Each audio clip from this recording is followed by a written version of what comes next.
Based on the plot of Silent Hill 2 released by Konami in the year of 2001, a group of French Sino production companies brought back legendary French director Christopher Gans to revisit a franchise from 2 decades earlier. Artist James Sunderland was enjoying the breeze cruising along the mountainous road before an accidental swerve saw him foiling the plan for deserting her hometown for one Mary Crane. James and Mary struck an instant attraction, and James offered to send his newfound love interest back to her hometown of Silent Hill, which was a scenic location hidden within the mountain range. The pair would settle down in the town, but the blissful days were numbered, as we will see James badly struggling to get over the passing of Mary, and he had left Silent Hill. Mired in alcoholism and losing interest in making new art pieces, James would receive a suspicious letter from Mary beckoning him to return to Silent Hill. The artist did not hesitate and ponder on the caveats, disregarding concerns from his psychologist. When he reached the town, the sky was overcast in a grey tinge. There was the dreary feel about the place. There were few human survivors, and the first person he met told him of something ominous about the place which would not diminish his will to reunite with Mary. The once boisterous streets of Silent Hill had become a landscape of desolation. As ashes started raining down the skies, sirens were heard, warnings were booming on the receiver radio, and the streets were starting to be swamped with scary featureless and armless creatures spewing black acid from their abdomen, as well as bone-crunching critters that the rats were scurrying to hide from. As gamers who were familiar with the horror game franchise, or fans of the original Silent Hill movie from 2006, starring the likes of Sean Bean and Laura Holden in a ravishing police attire, it would be effortless to acclimatize to such skin-crawling hellscapes Silent Hill promised to deliver. Return to Silent Hill will bring out the big hitters like Pyramid Head and those murderous nurses. It definitely felt like Gans wanted to bring more to the plate in terms of disturbing body horror to scar his audience, as we talked about in a while.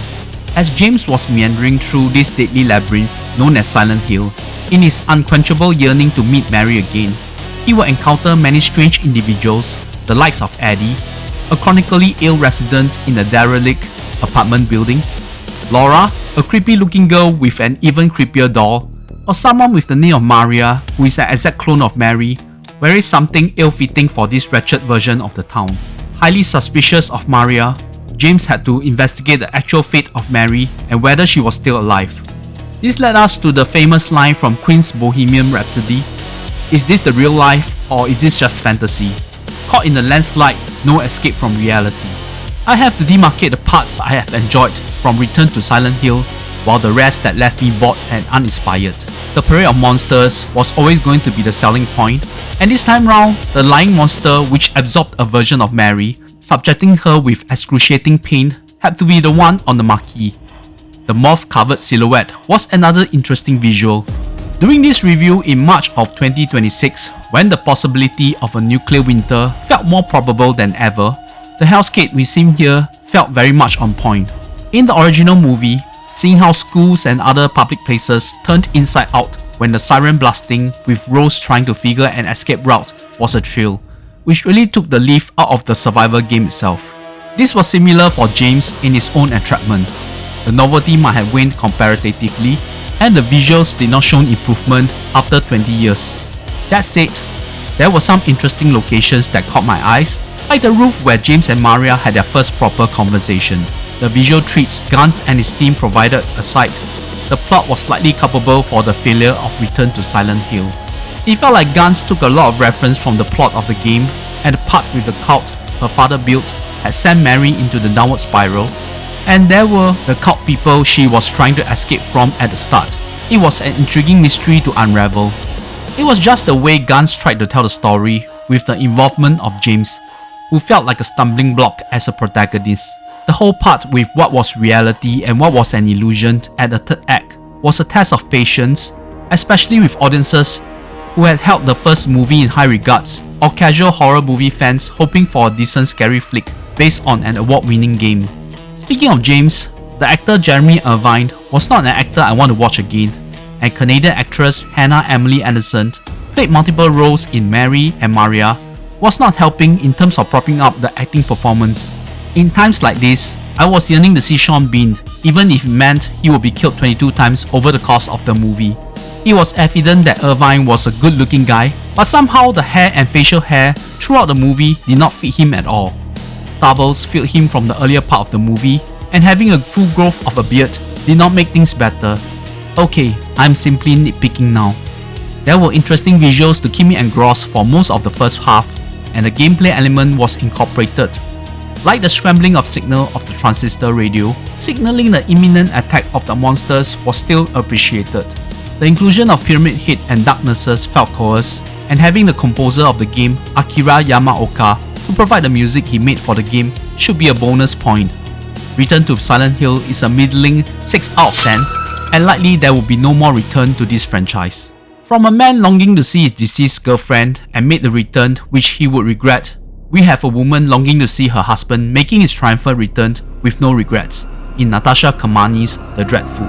Set in the time of the War of the Roses, a famous historical civil war in England in the 15th century, Anne, Seamus and Jago were bosom buddies growing up in their village. It was no surprise feelings had developed among the three fledglings, and Anne was betrothed to Seamus when they were of age. The two lads remained close despite Jago harboring jealousy. Sadly, both were enlisted to participate in the war, fighting for the side of the Duke of York.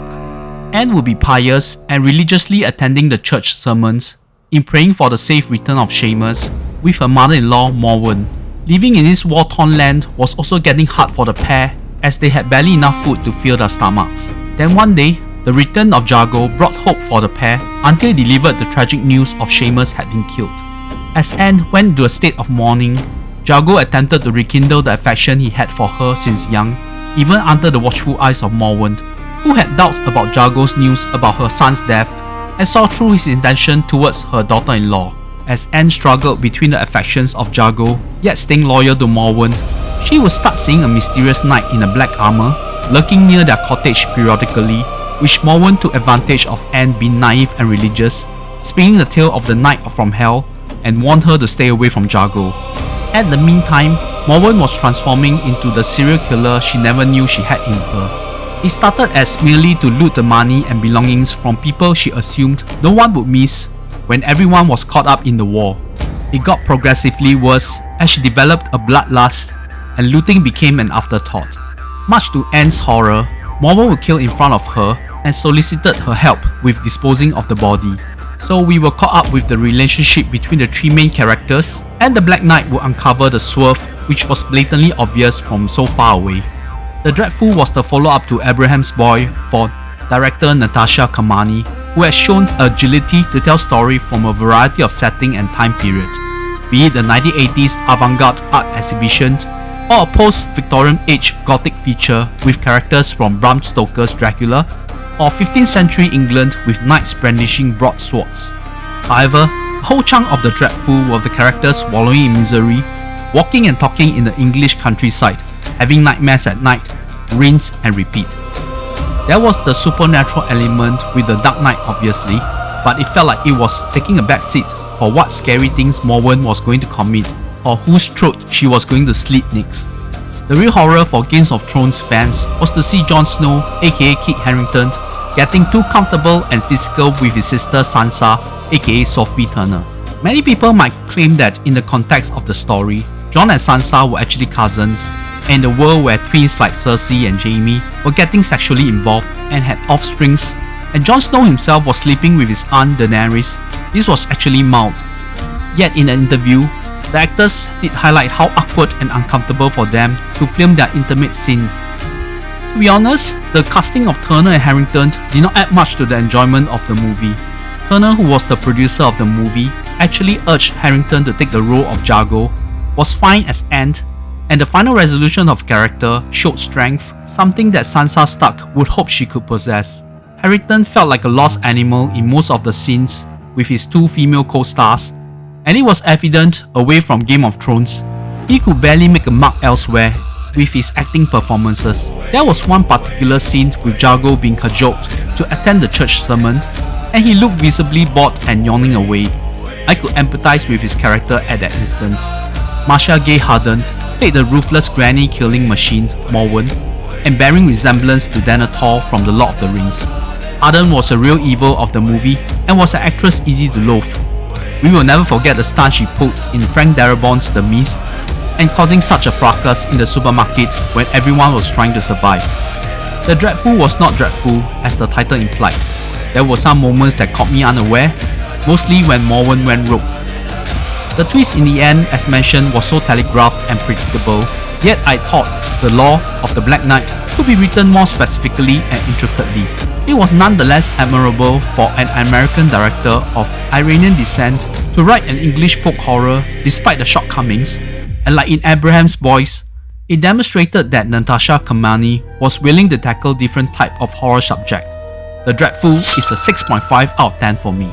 From Anne, a devoted Christian who spent time immersing herself in the vicinity of the church and the teachings of Christ, we go to Elise, a woman born in a staunch Mormon community, and from the prologue, we've seen her being forcefully immersed in the baptism font by the priest in an uncomfortable cultist fashion, like she had been exonerated and stigmatized for something she had done. During her struggle inside the water, she saw a scary apparition above water who was not the priest before a hand with slender fingers extended into her mouth. On the brink of conceding her life to the ominous entity, she was being put up with black goo oozing from her mouth, giving us the memorable image of the poster. When we next saw Elise, she was living a better life as an artist with boyfriend Adam. She was suffering from relapse of revisiting her previous life, and it was affecting her personal time with Adam, and her abstinence towards sex was visibly affecting their relationship.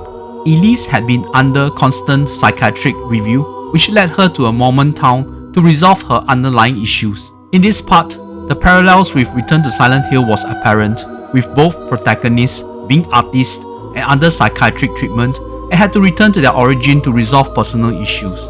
Together with Adam and best friend Gwen, Elise set out on a journey to the Mormon town, where the church she felt so familiar, yet something was lurking with evil intents in the dark crevices. They will be linking up with a religious lady from the community known as Alma and her son Hiram, who will be helping Elise with her supposed exorcism. The ritual was performed with an impact, with something revolting from Elise had been extracted, and seemingly our protagonist said she felt better after the ritual. Hiram was panicking and urging Adam to bring the girls out of the place, and whatever that was lurking in the darkness and the scary manifestation, Elise in her past life during her baptism had reappeared. Further flashback Elise suffered about the trouble she had caused while living in an ultra-conservative and religious community and how she had overstepped the boundary. In the end, Elise, Adam and Gwen were ill-prepared to handle that heinous creature known as LaRue while dealing with personal issues among the three of them. Diabolic from Aussie director Daniel J. Phillips had thoroughly creeped me out in at least 2 instances in the movie, and he also ingeniously made use of some audio jump scares to unsettle me further. Being numb with horror movies from the past 2 years, it took a lot to scare me these days, so I thought Diabolic was one of those stealthy features that took me by surprise. I shared this experience on the Horror Movie Addicts Facebook group, which have garnered 2 million members. I was bracing for the polarizing views, but it was close to 80% scathing remarks about the movie being boring and a waste of time. First of all, it was incredibly unfair to the filmmakers. It was not awful, well, at least not to me. Secondly, I just highlighted the fact that I was spooked for the first time in a long time, not emphasizing on how solid a horror movie the filmmakers from South Australia had spun, but going through many contemporary independent horror movies that focus on micro style of storytelling. Can't you say that anyone would shake your world, as every movie can be subjective to your enjoyment? Therefore, I took these comments with a pinch of salt and swept these statements under the covers. Well, at least I put my main takeaway from Diabolic out there in the wild. It was stated that the plot was loosely based on the ordeals of co-writer Tisha Madsen. Maybe not the supernatural horror part, but the restrictions of the Mormon church she had grown up in. This was quite a stark contrast to another horror that delved into the Mormons in Heretic from 2024. On the surface, the subjects, the locations, and the actors' essence did not feel like an Aussie joint, and I thought there was a conscious effort that they were doing an American story with an all-Aussie production team, but I could be wrong. Performances on the whole were decent, except for the actor who portrayed Hiram. It felt socially awkward, yet it fixed that character and what he had experienced. The production value was fine. The church with the wretched baptism font was truly creepy, especially when LaRue will appear out from the dark. The other part with the young people camping in the wilderness was not very enjoyable to sit through. They ought to heed the advice from Hiram, yet you knew they were just setting the stage for the inevitable. There was some calculated gore from Phillips, but one particular scene with Gwen got to me, so it was success from then. As mentioned, Diabolic shook me to some extent. The storyline was not brilliantly written, nor was it a memorable horror movie per se. I would still recommend people to catch it. It is a 7.5 out of 10 for me. As I always say, all movie reviews are subjective. Such channels were never meant to be gospel truths. These reviews serve to share what we love and sometimes to stay clear of. But for me, I wouldn't want to waste my time doing reviews for movies I really did not like or build up from. If you think you can reckon my passion to do these movie reviews, please help me by liking and sharing if it was not too much a hassle. Hit the subscribe button, because you never know there will be a horror movie down the line that you can pick up from this channel. I did a Nia Da Costa double feature with reviewing her 2021 Candyman as well as her follow-up sequel to 28 years later with Bone Temple. Today's movies tell me that artists were more prone to supernatural encounters and attacks. Maybe it was their fountain of inspiration for their art.